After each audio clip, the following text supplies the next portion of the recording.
सर्वशक्तिमान जीवित परमेश्वर, वक्त है कि अपने कलाम से हमसे बातचीत करे, रूबरू हो। और खुदावंद हम अपने आप को, अपनी जिंदगियों को तेरे सामने रखते हैं, क्योंकि हम ये जानते हैं कि जितना तेरे इस कलाम की रोशनी में और इस आईने के सामने हम खड़े होंगे, हमारे दाग धब्बे झुर्रियां उतनी ही बेहतर तरीके से हम देखने पाएंगे और तेरी उस पाकरू की रोशनी से वो दूर होने पाएंगे। कि खुदावंद खुदा तो ही है जो हमारी बदकारियों को दूर करे, एक बार फिर से हमें बेहद उस मुकद्दस बाग के सामने खड़ा कर सकता है। तेरा शुक्र करते हुए, अपने आप को तेरे हाथों में देते हुए, रात रात में उद्धार करता है यीशु मसीह के जीवित पवित्र और सामर्थ्य नाम में उनको मांगते हैं, आमीन। सफन्या की किताब में हम सब इस बात को देख रहे हैं कि जिस वैभव के पीछे, जिस सांसारिक आनंद और उन्माद के पीछे इंसान अपनी सारी ऊर्जा लगा देता है, वही उसके पतन का कारण हो जाती है। कहीं पर भी ऐसा नहीं है कि परमेश्वर हमें खुश नहीं देखना चाहता है, या परमेश्वर हमें आनंदित नहीं देखना चाहता है, या परमेश्वर हमें बहुतायत में नहीं रखना चाहता है। लेकिन एक बात जरूर है कि कहीं ना कहीं पर हम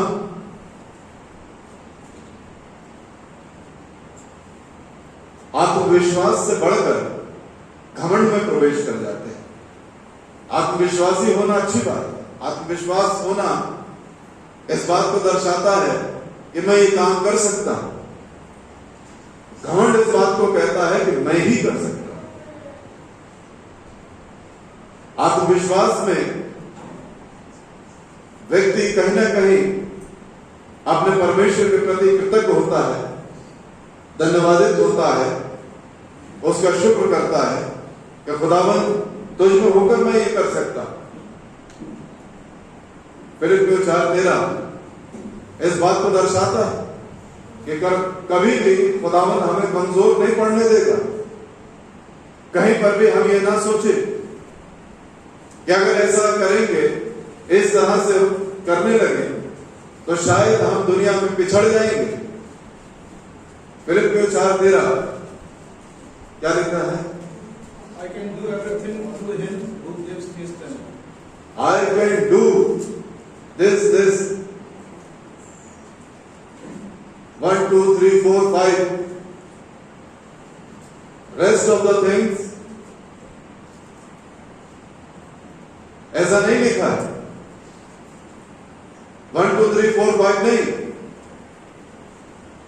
1 to eternity, एक से लेकर उस अनंत तक I can do everything, हर एक चीज, जो कुछ भी हम अपने उस ज्ञान को अर्जित करके परमेश्वर में बनना चाहते हैं, बढ़ना चाहते हैं, करना चाहते हैं, हम उसमें होकर सब कुछ कर सकते हैं, क्योंकि जो मुझे सामर्थ्य देता है, और कौन सामर्थ्य देता है? जो सर्वशक्तिमान है, जो सब सामर्थी है, जिसकी आवाज मात्र से भजनकार कहता है आरण्य में हिरनियों का गर्भपात हो जाता है। जब वो गरजता है तो आरण्य में पतझड़ हो जाता है। उसकी आवाज से जो मुझे सामर्थ्य देता है, उस आवाज से जो ये कहता है हो जा, और हो गया। अत्यंत सामर्थ्य परमेश्वर की।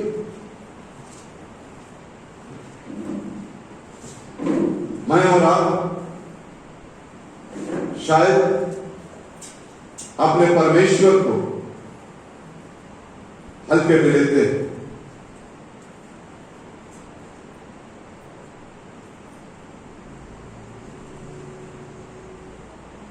उसके कहने मात्र से, और यहां तो लिखा है जो मुझे सामर्थ्य देता है वो चाहता है। अभी तो उसने अपनी सामर्थ्य दिखाई नहीं, उसने कुछ करा ही नहीं। सेंटेंस अपने आप में बड़ा इनकम्प्लीट सा है, और परमेश्वर की सारी सामर्थ्य के दर्शन क्षण मात्र में हो गए। यूहन्ना रचित सुसमाचार 18वां अध्याय। परिचय पूरा नहीं हुआ, ढूंढते हुए उसके पास आए हैं। उन्हें मालूम नहीं था कि उन्होंने किसके ऊपर हाथ डाल दिया।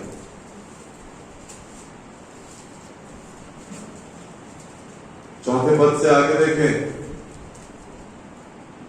तो लिखा है तब यीशु उन सब बातों को जो उस पर आने वाली थी जान कर निकला और उनसे कहा किसे ढूंढते हो। आज भी उसे पता था मुझे ही ढूंढ रहे, उसे मालूम था मेरे लिए ही आए।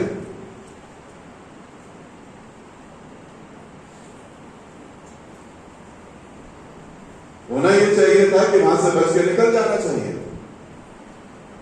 या कह देना चाहिए था कि वो जैसे ढूंढते हो वो भाग के दूसरे छोर पे बैठा होगा, और तब तक शायद मौका लग जाता वहां से निकलने।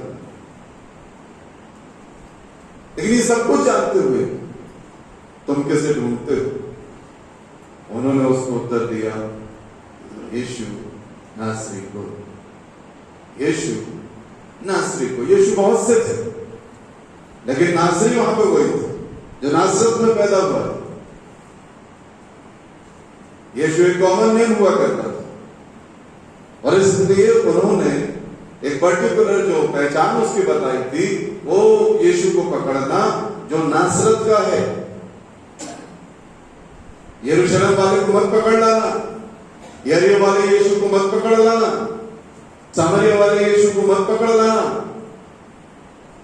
यीशु नासरी को पकड़ के लाना है तुम्हें, और इसलिए वो उसकी पहचान बताते हैं। यीशु नासरी को ढूंढते हैं। यीशु ने उनसे कहा दो बहुत छोटे से शब्द, जिनमें दूसरा व्यंजक शामिल भी नहीं, दूसरा लेटर उसमें शामिल भी नहीं, सिर्फ मात्राओं के साथ मैं हूं। कितना बड़ा परिचय, और इतने छोटे से परिचय में क्षण भर के अंदर उनका पकड़ने वाला यहूदा साथ खड़ा था। ये उसके लिए कहते ही मैं हूं, वे पीछे हटकर भूमि पर, इतना साहस नहीं था, इतना टखनों में बल नहीं था कि वो खड़े रह पाते। सो जो मुझे सामर्थ्य देता है उसमें मैं सब कुछ कर सकता हूं। ऐसे संसार के सामर्थ्य को पा लेना कोई बहुत बड़ी बात नहीं है।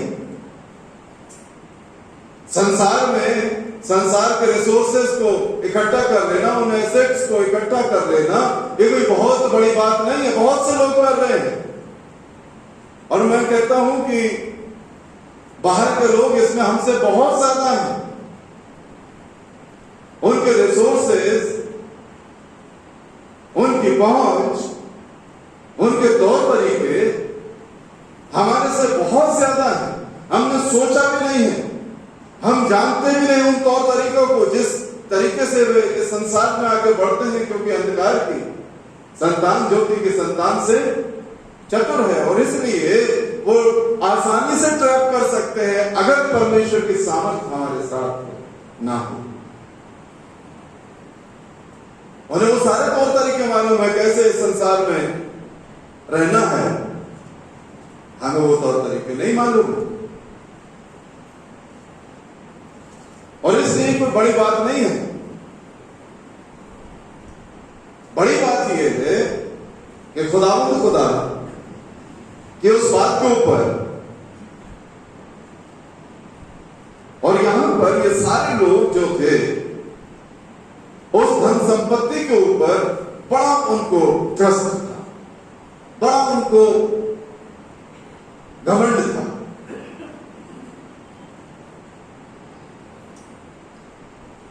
एक प्राउड फीलिंग उनके अंदर थी।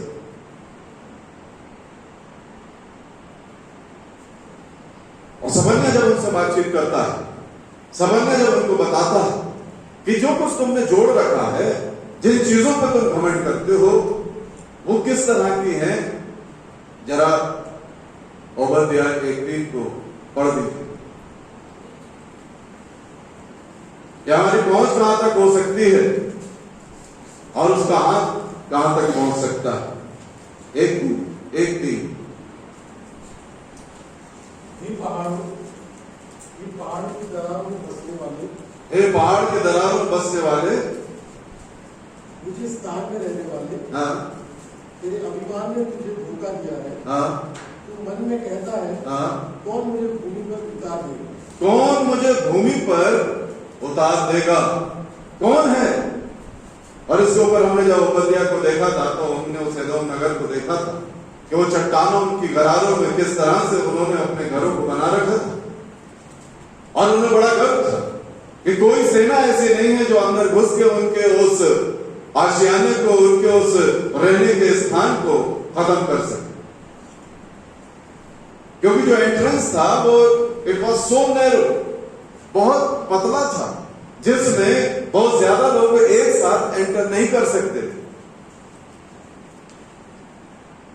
और वो जो रास्ता था अंदर आने का, वो दोनों तरफ ऊंची ऊंची चट्टानों से घिरा हुआ था। बिना हथियार के वो अपने दुश्मन को खत्म कर देते थे, बिना किसी तीर चलाए हुए। ऊपर से बड़े पत्थर लुढ़का के, ऊपर से गर्म तेल डाल के, पानी डाल के, वो उस मुहाने पर ही उनको, उनके सारे उत्साह को, सारी ताकत को बिल्कुल खत्म कर देते। और उन्हें बड़ा घमंड था कि हमें यहां से कोई नहीं निकाल पाएगा। लेकिन एक वक्त आया जब उन्हें वहां से उतार दिया गया, घसीट दिया गया।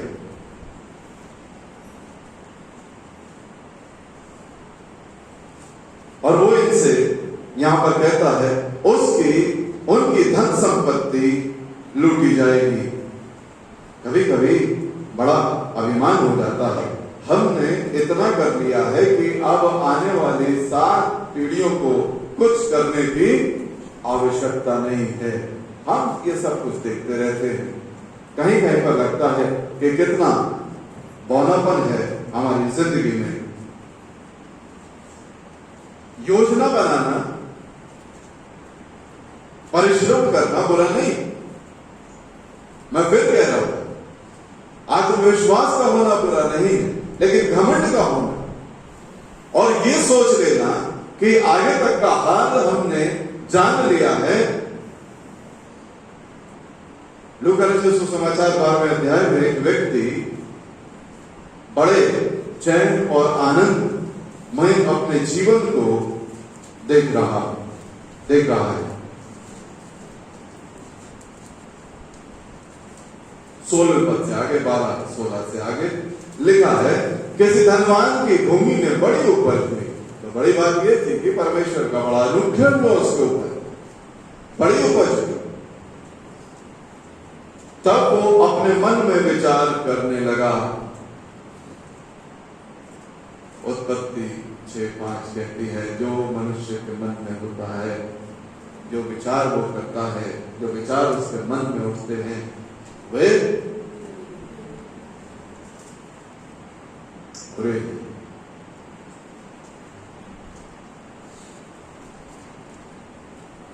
अक्सर ऐसा पाया गया है कि जो धनी वर्ग होता है वो एकाकी जीवन जीता है, अलग थलग, बिल्कुल अलग। उसे लगता है there is no need to mingle these people, साथ बातचीत करने से क्या होगा, हमारा कहाँ स्तर, तो ये किस स्तर के। मैंने एक कहानी सुनाई थी, बड़ी मुझे पसंद आई थी कि एक जौहरी के यहां एक चूहे ने हीरा निकल गया, बड़ा शोरूम था। अब बड़ी मुश्किल हो गई कि कुछ चूहे बहुत थे, अब निकाला भी कैसे जाए दिल से। अब कहानी है तो उस हिसाब से उसने कहा कि ठीक है, एक बांसुरी बजाने वाला है, बड़ी मधुर बांसुरी बजाता है, और जब वो बजाएगा तो सारे चूहे बाहर आ जाएंगे और तब हम अपना हीरा प्राप्त कर लेंगे। बात तो ठीक है कि सारे चूहे बाहर आ जाएंगे, तो जौहरी ने कहा ये तो ठीक है, लेकिन वो मेरे घर के थोड़ी आएंगे। जब बांसुरी बजेगी तो पड़ोस में भी जाएगी, उसके पड़ोस में भी आवाज जाएगी, ये तो सारे मोहल्ले के चूहे आ जाएंगे और सैकड़ों की संख्या में होंगे। बात तो वहीं की वहीं बनी रहेगी, हीरा तो तब भी नहीं मिलने था, क्योंकि वो चूहे ने लेकर दिया। हर एक चूहे को पकड़ के, तो उसने कहा इसकी चिंता बिल्कुल मत करो, ये बड़ा आसान हो जाएगा, लेट देम कम आउट, आने दो बाहर, ये बड़ा आसान काम। हमें सिर्फ एक को पकड़ना, बोले मैं भी कह रहा हूं एक ही को पकड़ना, एक ही हीरा निकला है, लेकिन काम कठिन, इतने चूहों में, इतनी भगदड़ में बड़ा मुश्किल था। बोले नहीं आपको मुश्किल लग रहा है, बहुत आसान। तो उसने कहा आसान कैसे, चलो दिखाते। बांसुरी वादक जो था, फ्लूट मास्टर, उसने बांसुरी बजाना शुरू की और एक खुले स्थान पर वो बजाते बजाते वहां पर गया और सैकड़ों चूहे उसके पीछे पीछे, सैकड़ों चूहे, हजारों चूहे उसके पीछे पीछे। अब इसका सर और चकराया कि मेरी उम्मीद से कहीं ज्यादा चूहे आगे बढ़े। मैं तो सोच रहा था कुछ 100 होंगे, 50 होंगे, 150 होंगे, तो हजारों। और लो समस्या और गंभीर हो गई, तुमने बड़ा उलझा दिया। अब यहां से ये चूहा कहीं और भाग जाएगा, समझ में नहीं आ रहा है किसके पेट में। उन्हें घबराओ नहीं, बिल्कुल शांत रहो, अभी बस एक ही चूहा पकड़ना है। बोला हजारों चूहे हैं, तुझे एक चूहा कह के मेरा और दिमाग खराब किया हुआ है तुमने। और वो बांसुरी बजाता रहा। इन्होंने देखा सारे चूहे एक जगह इकट्ठे हैं, लेकिन एक चूहा अलग, वो वहां थिरक रहा है, वो सबके साथ नहीं।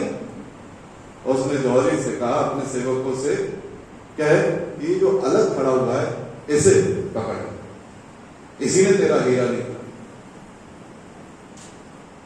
वो बड़ी बात कैसे पता चला? बात यही, जिसके पास हीरा आ गया, जिसके पास ये सांसारिक दौलत आ गई, वो अपने आप को सबसे अलग समझता है।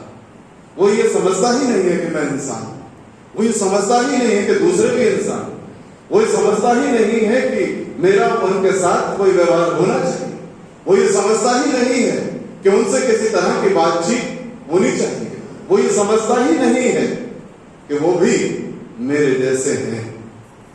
इस एक को पकड़ ले, इसी ने तेरा हीरा और बात सच साबित है।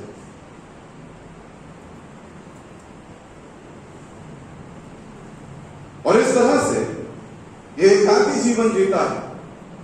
जो सांसारिक धन दौलत में बहुत ज्यादा हो जाता है, वो एकाकी जीवन जीता है।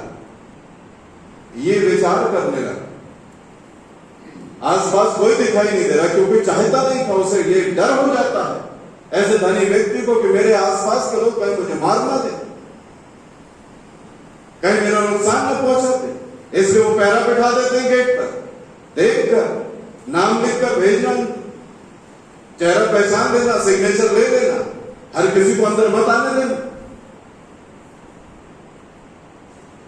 बिल्कुल एकाकी जीवन है, कोई बात करने वाला नहीं, अपने आप से बात कर रहा है। और ये स्थिति एक मेंटल अनस्टेबिलिटी की स्थिति होती है, जब व्यक्ति अपने आप से ज्यादा बात करता है, अपने परिवार से भी बात नहीं करता, अपने लोगों से भी बातचीत नहीं करता, अपने आप से बातचीत कर रहा हूं। लिखा है, मन में विचार करने लगा और कहता मैं क्या करूं, मैं क्या करूं, क्योंकि मेरे यहां जगह नहीं जहां अपनी उपज इत्यादि रखूं। और उसने कहा मैं ये करूंगा, मैं अपनी बखारियां तोड़कर उनसे बड़ी बनाऊंगा और वहां अपना सब अन्न और संपत्ति रखूंगा और अपने प्राण से कहूंगा कि प्राण, तेरे पास बहुत वर्षों के लिए बहुत संपत्ति रखी है, चैन कर खा पी सुख से रहे। और आगे की बात हमें मालूम है, उससे कहा गया हे मूर्ख, आज की रात तुझसे तेरा प्राण ले लिया जाएगा। सो इसे घमंड था कि हमने अपना घर जो है वो चट्टान की दरारों में बनाया है, वहां से हमें कोई नहीं गिरा सकता। इसे घमंड हो गया कि मेरे पास इतना है कि सालों साल के लिए मुझे कुछ करने की आवश्यकता नहीं है। अपने आप में खोया हुआ है, अपने आप से बातचीत करता है, किसी और के लिए सोच नहीं रहा है। उसने ये नहीं सोचा कि किसी और के लिए भी मैं कुछ करूंगा, अपने आप को खुश देखना चाहता है। लेकिन हमें ध्यान रखना होगा, अपने एक सेल्फ चेक पॉइंट्स हमें डिसाइड करने होंगे कि हमें अपने आप को निरंतर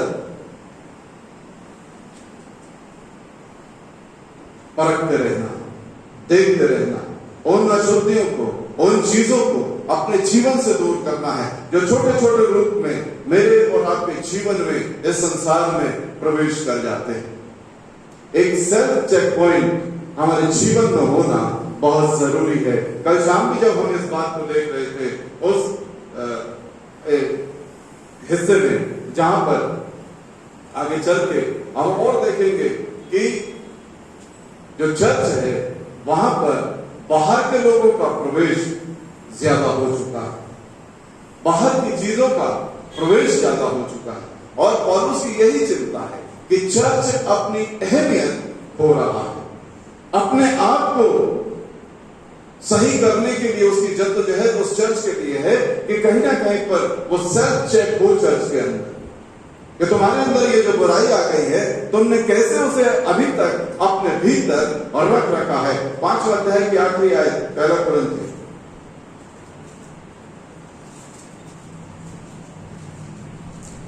13 का आखिरी हिस्सा, सेकंड पार्ट। वालों का न्याय परमेश्वर करता है, इसलिए उस कर्मी को अपने बीच में से निकाल दो। उसको अपने बीच से निकाल दो, ये तुम्हें खुद करना होगा। ऐसी बातों को अपने बीच में रहने दोगे तो ये एक कड़वा बीज तुम्हारे जीवन को आगे चल के बहुत बड़ा नुकसान पहुंचाने वाला है। सामान्य कहते हैं तब उनकी धन संपत्ति लूटी जाएगी और उनके घर उजाड़ होंगे। वे घर बनाएंगे तो परंतु उसमें रहने ना पाएंगे। अरे मेरी जान खा पी और उसने बड़ी बखारियां बनाई, बड़े भंडार बनाए, और लिखा है उसी रात वे बनाएंगे तो, लेकिन उस रहने ना पाएंगे। सॉन्ग ऑफ सॉलोमन श्रेष्ठ, उसे अपने बीच से निकाल दो। और अगर ऐसा नहीं कर रहे हैं, ये चेक पोस्ट, चेक पॉइंट्स हमारे जीवन में नहीं है। 2 अध्याय 15वां पद क्या लिखा है? वो छोटी लौंडियां दाग की बात को बिगाड़ती हैं, उन्हें पकड़ ले, क्योंकि हमारी दाग की बात उन्हें क्यों करनी है। हाँ, वो छोटी लोमड़ियां जो दाग की बाड़ी को बिगाड़ती हैं, उन्हें पकड़ ले, क्योंकि वो हमारी दाग की बाड़ी को बिगाड़ देती है। उसमें फूल लगे हैं, परमेश्वर ने इस जीवन को बहुत सुंदर तरीके से रचा है। तरह तरह के फूल, तरह तरह के आशीषें, तरह तरह के गुण इस जीवन को दिए। जो बाग में व्यक्ति जाता है तो उन फूलों को देखकर उसका मन आनंदित हो जाता है। उसी तरह से एक अच्छे व्यक्ति के साथ मिलकर, उसके साथ बैठकर उसका मन आनंदित हो जाता है। क्यों? क्योंकि यहां पर फूल से भी बढ़कर कुछ बात लिखी हुई है। एक आत्मा का फल जो बताया गया 5:22 में गलातियंस, ये वे फूल हैं जो मन को आनंदित करते हैं। प्रेम, आनंद, शांति, धीरज, कृपा, भलाई, नम्रता, संयम, विश्वास, ये हमारे जीवनों में परमेश्वर ने दिए। और जब ये छोटी लोमड़ियां जो उसके ऊपर है, उसके ऊपर कुछ छोटी लोमड़ियों का भी जिक्र है। देखिए, ये छोटी लोमड़ियां हैं वे विचार, गंदे काम, लुचपन, मूर्ति पूजा, टोना, बैर, झगड़ा, ईर्ष्या, क्रोध, विरोध, फूट, विधर्म, डाह, मतवालापन, लीला क्रीड़ा और इनके जैसे और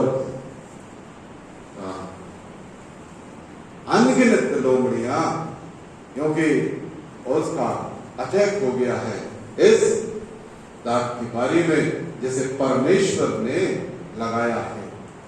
इस दाग की बारी को वो तहस नहस कर देंगे।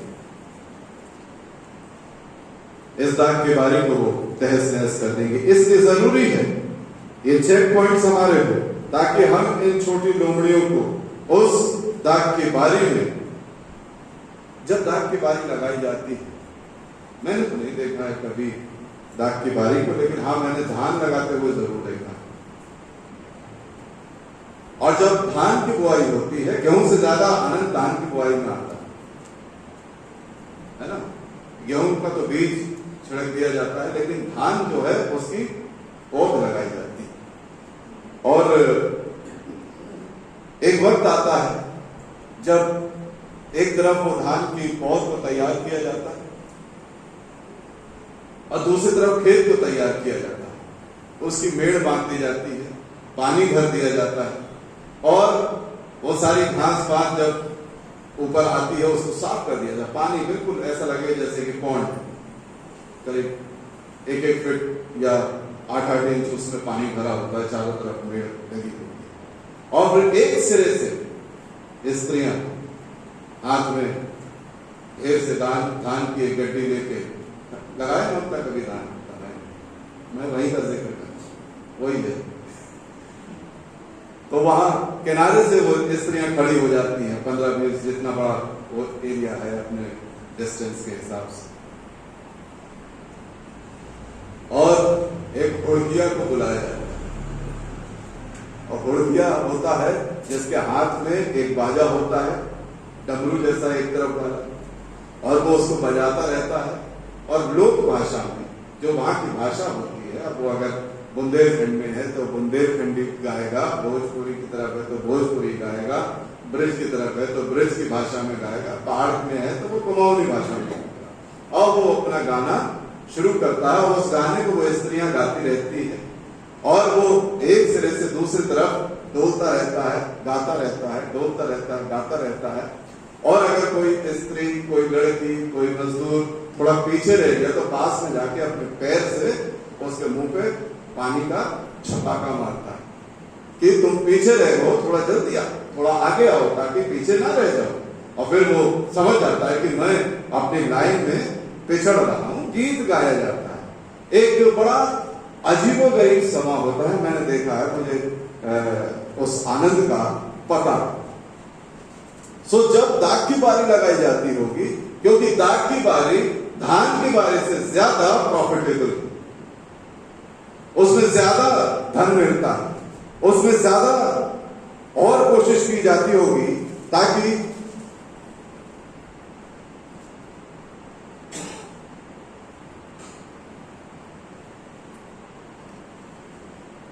लोग और मन लगाकर उस खेती को करें। तो बड़े गीत गाए जाते होंगे, बड़े आनंद का माहौल रहता होगा, लेकिन जब हम अपने परमेश्वर को भूल जाते हैं तो वो दाग की बारियां भी हमारे लिए शोक उत्पन्न करती। और इस शोक के विषय में यशाया कुछ कहते हैं। 16 और 10वें पद में कहते हैं, फलदायी बारियों से आनंद और मगनता जाती रही। परमेश्वर ने इस संसार में जो कुछ हमें दिया है वो हमारे आनंद के लिए है, हमें तृप्त करने के लिए है, हमारे जीवनों में उससे और ज्यादा खुशी आए, इस बात के लिए सारी चीजें दी गई हैं। कहीं पर भी दाग की जो लता है वो इसलिए इस बात का द्योतक नहीं है कि मनुष्य उसे देखकर उदास हो जाए, बल्कि उसके रसदार फलों को देखकर, उन अंगूरों को देखकर उसका मन आनंद से भर जाए। लेकिन वचन ये कहता है जब हम उसे भूल जाते हैं तो फलदायी बारियों से आनंद और मगनता जाती रही। लिखा है फलदायी, फिर चाहे जितनी भी प्रॉस्पेरिटी हो, फिर चाहे घर में कितना भी धन रखा हो, फिर चाहे कितना भी बड़ा बिजनेस हो, फिर चाहे जितने भी हमने एसेट्स जोड़ रखे हो, फिर वो हमें आनंदित नहीं करते हैं। मन में बड़ा शौक रहता है, फिर वो व्यक्ति अपने आप में इतना व्याकुल है, इतना परेशान है कि उसे किसी बात से आनंद नहीं है।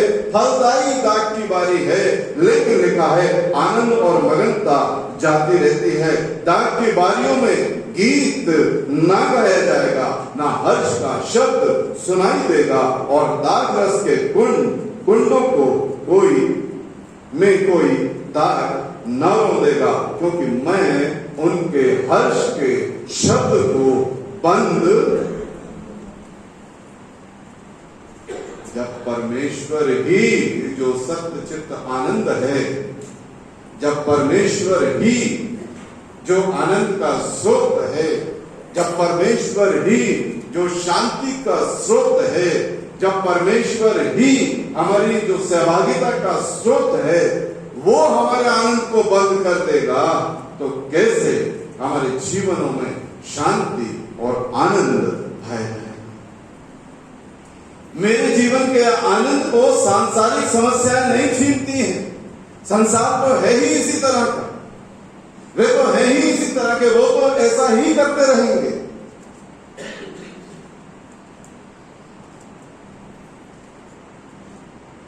मेरे जीवन का आनंद और रस तब खत्म हो जाता है जब प्रभु यीशु मसीह उस जीवन से चला जाता है। मेरे जीवन में कोई खुशी नहीं रह जाएगी अगर प्रभु यीशु मसीह ही उसमें ना।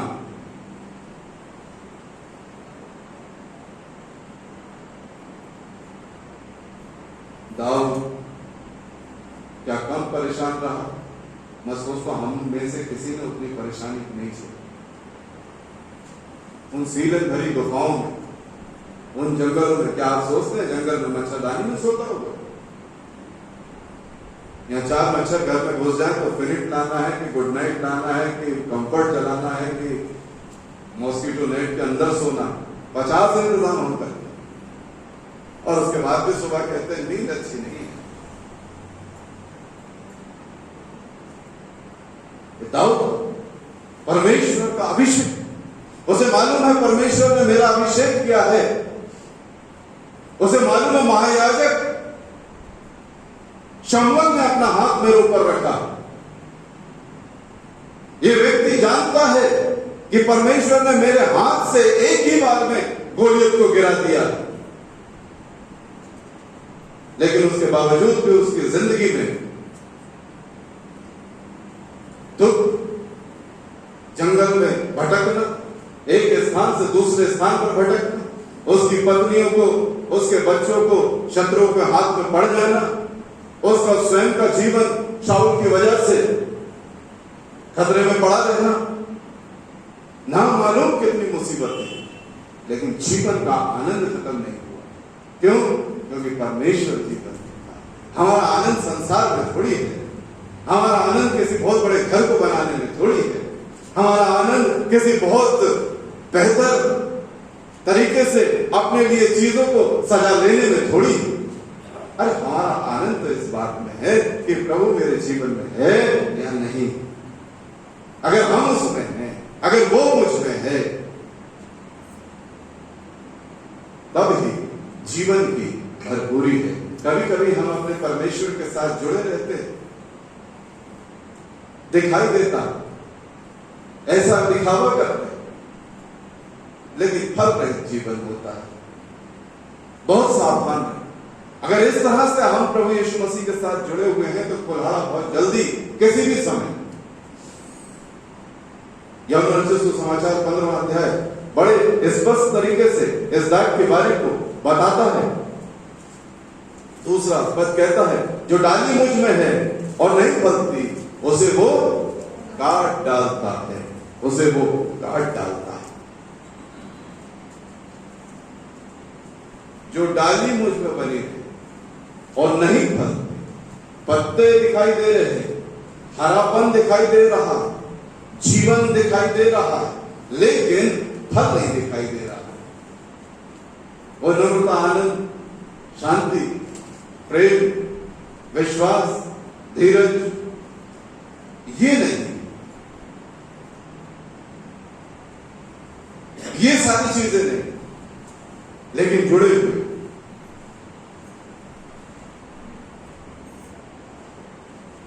कभी कभी टीचर किसी स्टूडेंट को खड़ा करते हैं, चौक मार के खड़े हो,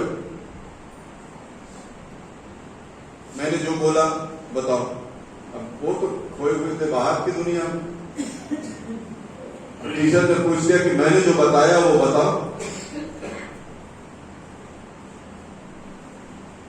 तो बड़ी असमंजस की स्थिति पैदा हो जाती है। तो टीचर क्या कहता है? Get out. मैं यहां हूं, तुम मेरे साथ जुड़े हुए नहीं हो, तो इस क्लास में रहने का तुम्हें कोई हक नहीं। कल बड़ी सुंदर बात इस बेटी ने बताया, we are not sitting in the club, we are God's army. Army का अपना डिसिप्लिन होता, आर्मी के अपना एक यूनिफॉर्म होता। वे जब ड्यूटी पे होते हैं तो उनमें से कोई भी चीज ऐसे नहीं चलेगी। क्या आपने वर्दी पहन ली और नीचे सैंडल पहने? क्या आपने वर्दी पहन ली और टोपी जेब पे रखी हुई? क्या आपने वर्दी पहन ली और बेल्ट घर पे टंगी हुई? तुरंत पनिशमेंट। कभी कभी हम लोग अपनी चीजों को बड़ा लाइटली लेते हैं।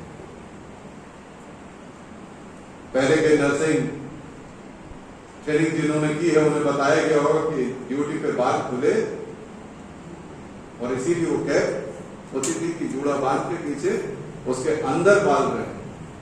अब आजकल तो बालों का फैशन, कैप लगा दी जाए तो सारे, आप पीजीआई जाएंगे तो कुछ फैशन देख जाएंगे। और कभी कभी मुझे बड़ा ताज्जुब होता है कि यूनिफॉर्म है और नीचे चप्पल।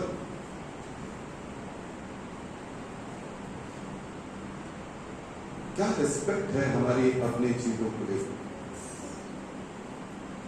एक मसीह व्यक्ति अगर डिसिप्लिन नहीं है, उसके जीवन में अपने ही तरीके से जी रहा है, तो वो गॉड्स आर्मी कभी नहीं हो सकता।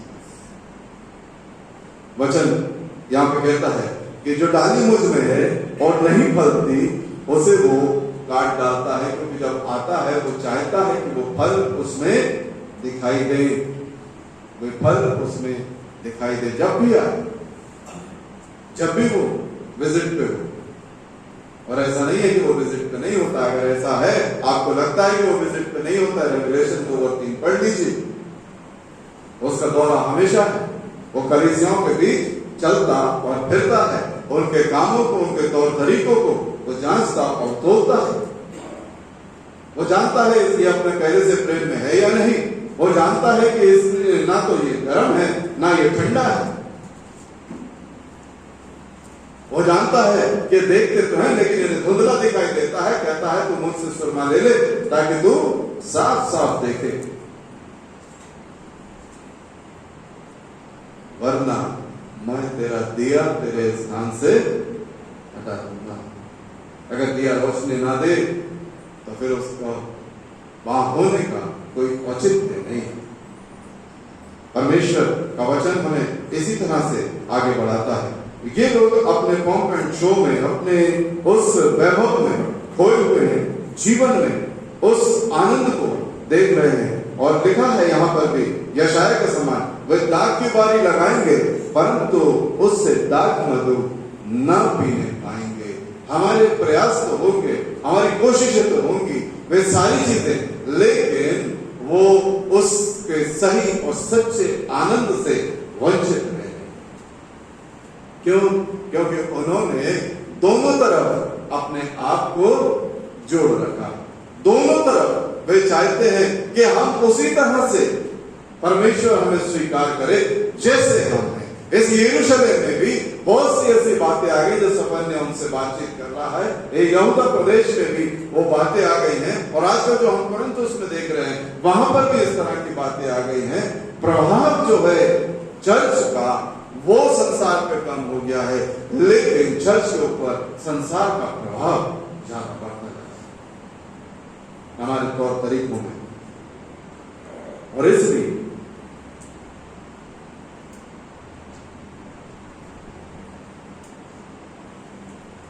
कहीं नहीं पहुंच पाए।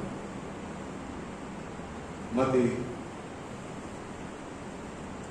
6:24 में इसी तरह से जिक्र करते हैं कि दो स्वामियों के बीच में अगर हमने अपनी लॉयल्टी को रखा है या रखने की, क्योंकि रख तो सकते नहीं, अगर रखने की हम कोशिश कर रहे हैं तो फिर सत्यानाश के गड़े में पहुंचने से बड़ी मुश्किल घड़ी है। वचन कहता है कि वे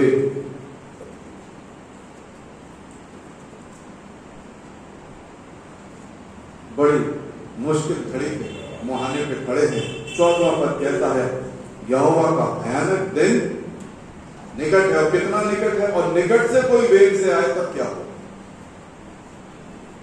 यहोवा का भयानक दिन निकट है और लिखा है वो बहुत वेग से समीप चला आता है। पास तो है ही, आराम से भी नहीं आ रहा, धीरे धीरे भी नहीं आ रहा, लेकिन लिखा है कि वेग से समीप चला रहा। हमें कितना ज्यादा केयरफुल रहने की जरूरत है। आपने देखा होगा क्रिकेट, जिन्होंने देखा है या जिन्हें पसंद है, एक फील्डर जो बाउंड्री साइड पे खड़ा होता है वो कभी हेलमेट लगाए खड़ा देखा है आप? नहीं देखा। वो सिंक पैड जो छोटे वाले होते हैं, घुटने को हल्का सा ये ऐसे कवर करते हैं, लोअर पार्ट जो लेग का उसे वो भी नहीं करेंगे, क्योंकि मालूम है बहुत दूर से आएगी, जितनी भी तेज आए वहां आते आते उसकी गति धीमी हो जाएगी। लेकिन वही जब शॉर्ट पॉइंट पे लगे होते हैं, बिल्कुल जब खासतौर से स्पिनर्स लगे होते हैं तो बिल्कुल वो पॉइंट पे होते हैं। बैट्समैन से मुश्किल से 6, 7, 8 फीट की दूरी पे होते हैं, तब वो हेलमेट भी लगाता है, एल्बो गार्ड भी लेता है, रिस्ट गार्ड भी लेता है, ये सिंक पैड जो लोअर पोर्शन को और बाकी भी प्रिकॉशंस लेता है। संसार में जहां पर भी हम खड़े होते हैं सारे प्रिकॉशंस लेते हैं, लेकिन आत्मिकता में जब हमें खड़े होना होता है तब हम बिल्कुल लापरवाही के साथ अपने जीवन को जीते, बिल्कुल लापरवाही के साथ। जबकि वचन ये कह रहा है कि वो बहुत निकट है, बहुत वेग से तुम्हारे समीप चला आता है। होना तो ये चाहिए कि वचन के अनुसार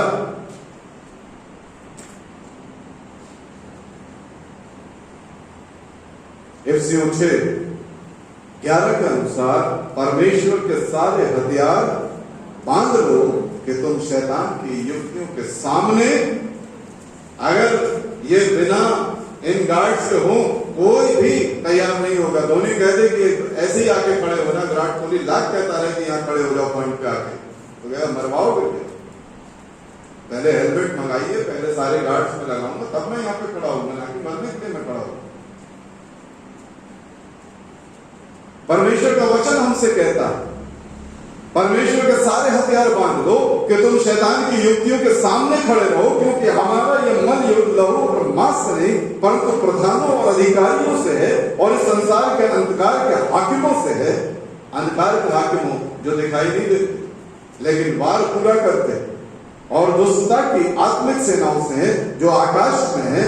इसलिए परमेश्वर के सारे, फिर से दोबारा कह रहा, सारे हथियार बांधो। बार बार वो चिताता है, इसलिए परमेश्वर के सारे हथियार बांध लो कि तुम बुरे दिन में सामना कर सको।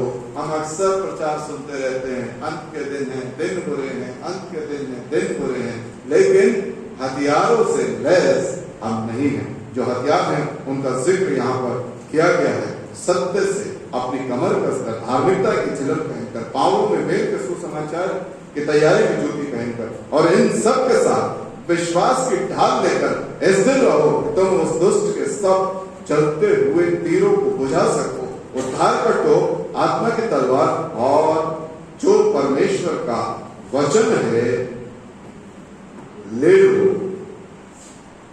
हर समय हर प्रकार से आत्मा में प्रार्थना और विनती करते रहो और इसीलिए जागते रहो कि सब पवित्र लोगों के लिए लगातार विनती किया। ये तरीका है इस संसार के हाकिमों के सामने जाने। हमारा रिसोर्स, हमारी ताकत, हमारा परमेश्वर।